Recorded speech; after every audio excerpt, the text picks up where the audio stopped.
آج کی بابرکت شب نور، شب برات کے نام سے معروف اور مشہور ہے۔ اس بابرکت شب کے دامن میں اتنی برکتیں اور اتنی رحمتیں ہیں کہ اللہ جل شانہ گناہ گاروں کو جہنم کی آگ سے آزاد فرما دیتا ہے۔ ام المومنین سیدہ طیبہ طاہرہ سیدہ عائشہ صدیقہ رضی اللہ تعالی عنہا فرماتی ہیں، ایک دن میں دیکھا کہ حضور میرے حجرہ میں نہیں ہیں، تو میں حضور کو تلاش کرنے نکلی۔ جنت البقیع میں آسمان کی طرف سر اٹھائے حضور اللہ سے التجائیں کر رہے تھے۔ مجھے دیکھا تو ارشاد فرمایا، عائشہ کیا تم نے یہ سمجھا کہ اللہ کا رسول تم سے زیادتی کرے گا؟ فرماتی ہیں میں نے عرض کی یا رسول اللہ صلی اللہ علیہ وسلم، میں یہ سمجھا شاید آپ کسی زوجائے محترمہ کے حجرہ میں تشریف لے گئے ہیں۔ فرمایا آج لیلۃ النصف من شعبان، شعبان کی 15ویں رات ہے، درمیانی شب ہے۔ اس رات کو اللہ تعالیٰ جل شانہ آسمان دنیا پہ نزول اجلال فرماتا ہے اور قبیلہ بنو کلب کی بکریوں کے بالوں سے زیادہ لوگوں کو جہنم کی آگ سے آزاد کر دیتا ہے۔ قبیلہ بنو کلب عرب کا بہت بڑا قبیلہ تھا جو بھیڑ بکریاں پالتے تھے اور لاکھوں کی تعداد میں ان کی بکریوں اور بھیڑوں کے ریوڑ تھے۔ تو اس قبیلے کی بکریوں کے بالوں سے بھی زیادہ گناہ گاروں کو جہنم کی آگ سے آزاد کر دیا جاتا ہے۔ تو یہ وہ بابرکت شب رحمت ہے، شب نور ہے، جس کے دامن میں اتنی برکتیں ہیں کہ کوئی محروم نہیں رہتا۔ صرف وہ بد نصیب لوگ جو شرک میں مبتلا ہیں، جو سخت کینہ پرور ہیں، جو قطع رحمی کرتے ہیں، قاتل ہیں، عادی شرابی یا بدکار ہیں، انہیں اس مبارک رات میں محروم رکھا جاتا ہے، ورنہ اللہ کی رحمتوں کا عموم اس بابرکت راتوں میں اس قدر ہوتا ہے کہ کوئی گناہ گار جو اس کے حضور ہاتھ دعا کے لیے اٹھاتا ہے اور اپنا دامن پھیلا کے اس کی رحمتیں مانگتا ہے، اسے محروم نہیں رکھا جاتا، بلکہ اللہ سب گناہ گاروں کو جہنم کی آگ سے آزاد کر دیتا ہے۔ ایک روایت میں آتا ہے کہ اللہ لیلۃ النصف من شعبان، شعبان کی 15ویں رات کو آسمان دنیا پہ اپنی رحمتوں سے جلوہ گر ہوتا ہے اور فرماتا ہے کوئی رزق مانگنے والا، میں اس کی جھولیاں بھر دوں، ہے کوئی مغفرت طلب کرنے والا، میں اس کے گناہ معاف کر دوں، ہے کوئی مجھ سے عافیت مانگنے والا، میں اس کو عافیتوں سے نواز دوں، ہے کوئی فلاں چیز مانگنے والا، ہے کوئی فلاں چیز مانگنے والا، اس کی رحمتیں آواز دیتی ہیں اور یہ آواز غروب آفتاب سے لے کر کے طلوع فجر تک مسلسل بندوں کو دی جاتی ہے، اور بندے اس کے حضور اگر دست طلب دراز کریں، اپنی جھولی پھیلائیں، تو اللہ تعالیٰ ان کو ان کے مانگنے سے بھی زیادہ عطا فرماتا ہے۔ اس امت کو اللہ تعالیٰ نے اس طرح کی راتیں دے کر کے مغفرت، بخشش، غفران اور رحمتوں کی فراوانی نصیب کی ہے۔ میرے حضور نے ارشاد فرمایا ایک شخص صبح سے لے کے ظہر تک مزدوری کرتا ہے، اس کو ایک قیراط ملتا ہے۔ ایک ظہر سے لے کر عصر تک مزدوری کرتا ہے، اس کا وقت تھوڑا ہے لیکن اس کو بھی ایک قیراط ملتا ہے۔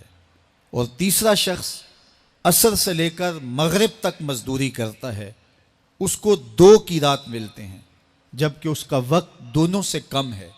فرمایا پہلی مثال یہود کی ہے، دوسری مثال نصارہ کی ہے، اور تیسری مثال میری امت کی ہے کہ اس کو تھوڑے عمل پر زیادہ ثواب دیا جاتا ہے۔ تو یہود اور نصارہ نے اس پہ برا منایا تو حضور علیہ السلام نے فرمایا کہ اللہ نے ان کے اجر میں تو کمی نہیں کی، لیکن مسلمانوں کو زیادہ اجر دے دیا، تو یہ اس کی کرم نوازی ہے۔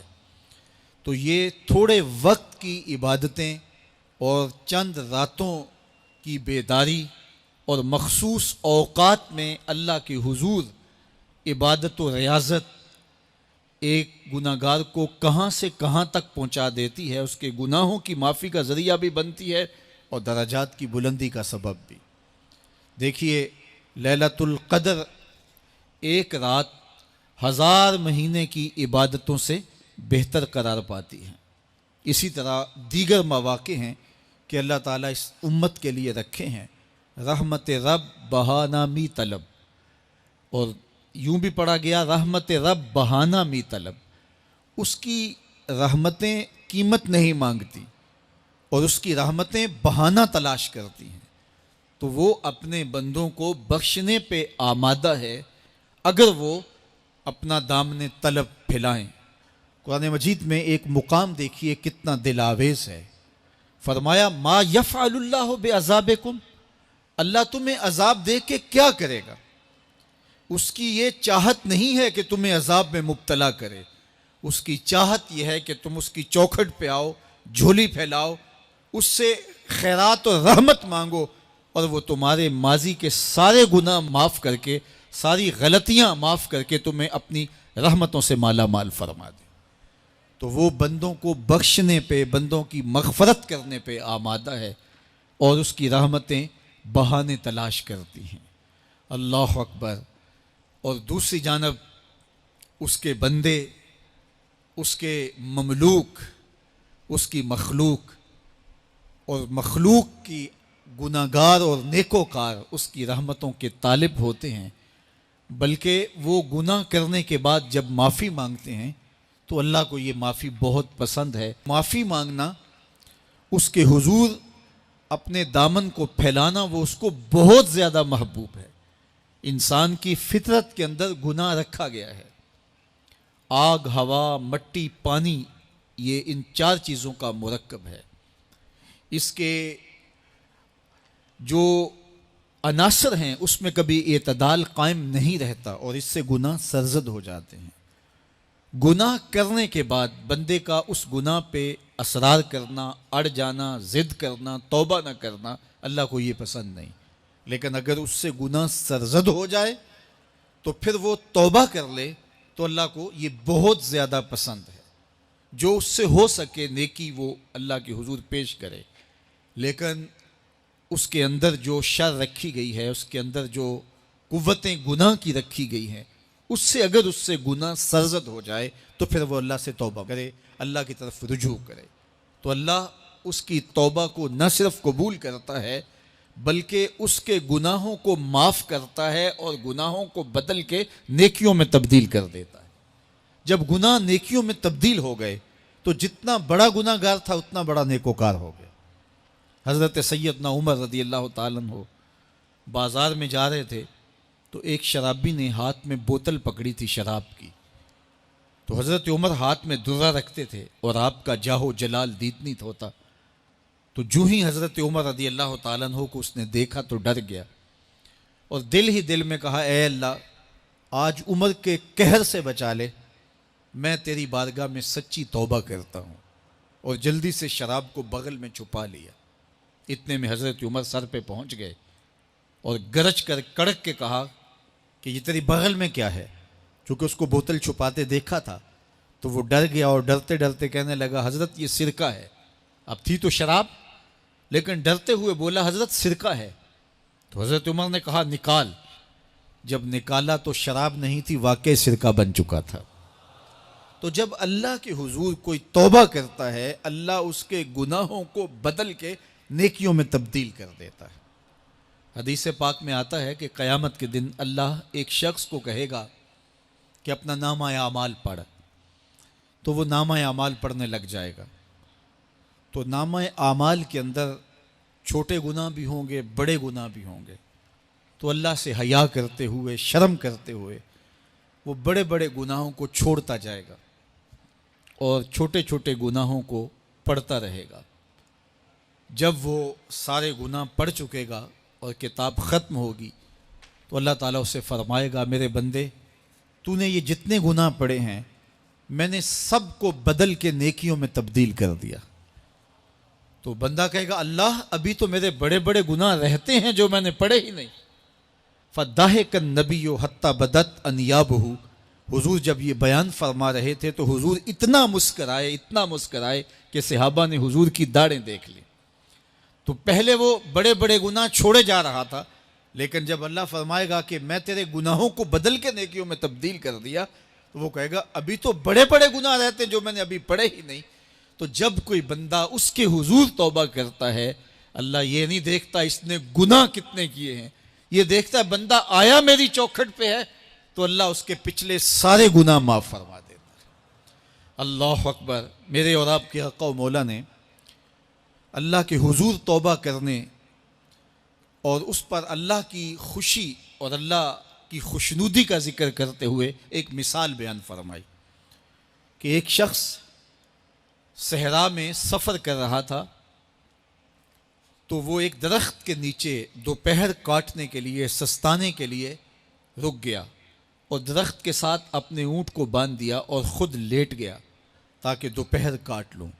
تھوڑی دیر کے بعد جب اس کی آنکھ کھلی تو اس نے کیا دیکھا کہ اونٹ ماں ساز و سامان کے ساتھ غائب ہے۔ اب صحرا میں اونٹ کا گم ہو جانا گویا زندگی چلے جانے کے مترادف ہے۔ تو اس نے دائیں بائیں بھاگ دوڑ کے دیکھا کہ کہیں اونٹ کا نشان مل جائے، لیکن اونٹ کا نشان نہیں ملا۔ تا حد نظر کوئی انسانی آبادی نہیں۔ وہ بھاگا اور تھک ہار کے دوبارہ اسی درخت کے نیچے بیٹھ گیا اور پیاس سے ہلکان ہوا جا رہا تھا اور درخت کے ساتھ ٹیک لگا کے لیٹ گیا اور موت کا انتظار کرنے لگا۔ جن لوگوں نے صحرا کا سفر کیا ہے ان کو اس بات کا اندازہ ہوگا کہ کئی 100 میل تک انسانی آبادی ہی نہیں، اب نہ کچھ کھانے کے لیے بچا نہ کچھ پینے کے لیے بچا، اونٹ بھی غائب ہو گیا، توشہ بھی ساتھ ہی چلا گیا، تو اب ظاہر ہے سیدھی موت ہی نظر آ رہی ہے۔ تو وہ اس درخت کے ساتھ ٹیک لگا کے بیٹھ جاتا ہے اور موت کا منتظر ہوتا ہے۔ تھوڑی دیر کے بعد پھر اس کی دوبارہ آنکھ لگ جاتی ہے۔ جب دوبارہ آنکھ لگتی ہے تو تھوڑی دیر بعد پھر آنکھ کھلتی ہے۔ جب دوبارہ آنکھ کھلتی ہے تو دیکھتا ہے کہ اونٹ جو گما تھا ماں ساز و سامان کے اس کے پاس کھڑا ہے۔ تو صحرا میں اس حالت میں اونٹ کا مل جانا زندگی مل جانے کے مترادف ہے۔ تو وہ اتنا خوش ہوا کہ خوشی کی انتہا نہ رہی، بلکہ مسرتوں کے ہجوم میں درک گیا اور کہنے کیا لگا، اللہم انت عبدی وانا ربک، اے اللہ تو میرا بندہ اور میں تیرا رب۔ کہنا تو یہ تھا کہ تو میرا رب اور میں تیرا بندہ، لیکن مسرتوں کا ہجوم ہی اتنا تھا، خوشیوں کا ہجوم ہی اتنا تھا کہ زبان پہ قابو نہ رہا۔ کسی کے آنے سے ایسے ہوش اڑے ساقی کے، شراب سیخ پہ ڈالی اور بوتل میں کباب۔ کہنا یہ تھا اللہم انت ربی وانا عبدک، لیکن اس قدر خوش ہوا جب بھی تیری قربت کے امکان نظر آئے ہم اتنے خوش ہوئے کہ پریشان نظر آئے۔ تو کہنا یہ تھا کہ اے اللہ تو میرا رب اور میں تیرا بندہ، لیکن خوشیوں کے ہجوم میں وہ کہتا ہے اللہم انت عبدی وانا ربک، اے اللہ تو میرا بندہ اور میں تیرا رب۔ حضور یہ بات بیان کرنے کے بعد صحابہ سے پوچھتے ہیں کہ ذرا بتاؤ اس بندے کو کتنی خوشی ہوئی کہ خوشی میں زبان بھی قابو نہ رہی اور اپنے آپ پہ کنٹرول نہ رہا، اور خوشیوں کے ہجوم میں اسے یہ بھی پتہ نہیں چل رہا کہ وہ کیا بول رہا ہے۔ تو صحابہ نے عرض کی حضور بہت زیادہ اسے خوشی ہوئی۔ تو میرے حضور نے یہ بات کرنے کے بعد ارشاد فرمایا، جس طرح اس کو گما ہوا اونٹ ملا اور اس کی خوشی کی انتہا نہ رہی، تو فرمایا جب کوئی شخص توبہ کرتا ہے اور اللہ کی حضور پلٹ کے آتا ہے، گناہوں سے معافی مانگ کے اس کی دہلیز پہ آتا ہے، میرے حضور نے فرمایا اللہ اس سے بھی زیادہ خوش ہوتا ہے کہ میرا بندہ میری چوکھٹ پہ آ گیا ہے۔ تو وہ یہ چاہتا نہیں کہ اپنے بندوں کو عذاب دوں، وہ خود آگ میں چھلانگے لگائیں تو اس کی مرضی، اگر گناہ سرزد بھی ہو گیا ہے تو کوئی بات نہیں، معافی مانگ لی جائے.